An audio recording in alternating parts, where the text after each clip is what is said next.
Did financial reforms contribute to Sri Lanka's economic recovery? Have you ever wondered how financial reforms can turn around a struggling economy? Today, we will look at Sri Lanka's journey through a severe economic crisis and how reforms played a key role in its recovery. Between the years 2019 and 2020, Sri Lanka faced a significant economic downturn. The country was grappling with high inflation, massive debt, and shortages of essential goods. To tackle these pressing issues, the government introduced a series of financial reforms aimed at stabilizing the economy and promoting growth. One of the first steps was fiscal consolidation. This means the government worked hard to increase tax revenues. Remarkably, tax revenues rose by more than two-thirds as a share of the country's gross domestic product. This increase helped reduce the budget deficit and created more room for spending on vital services. Next, the Central Bank of Sri Lanka made important changes to its monetary policy. They shifted to a single policy interest rate system. This move provided clearer guidance for borrowing costs, which in turn supported economic recovery. Inflation, which had reached a staggering 64% in 2022, saw a dramatic drop to near zero by late 2024. This improvement indicated better price stability for everyday goods and services.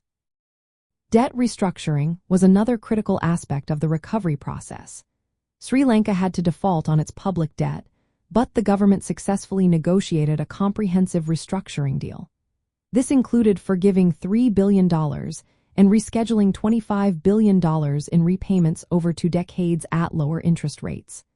This approach eased the debt burden and allowed Sri Lanka to regain access to international financial markets. Governance reforms also played a vital role in this recovery. By enhancing public financial management and strengthening anti-corruption frameworks, the government built trust among citizens and investors. This trust is essential for sustainable economic growth. The results of these financial reforms became clear by 2020 and early 2025. The gross domestic product growth rebounded to around 4.4 to 5%. Inflation was under control, credit to households and businesses expanded, and foreign reserves improved. The tourism and industrial sectors became key drivers of this growth. Despite some ongoing challenges, the reform program laid a solid foundation for continued recovery. Sri Lanka's experience shows how coordinated financial reforms can restore economic stability after a crisis. The use of innovative debt instruments, such as governance-linked bonds and macro-linked bonds, reflects evolving strategies in managing sovereign debt. In practical terms, Sri Lanka's recovery demonstrates that financial reforms must be comprehensive and sustained.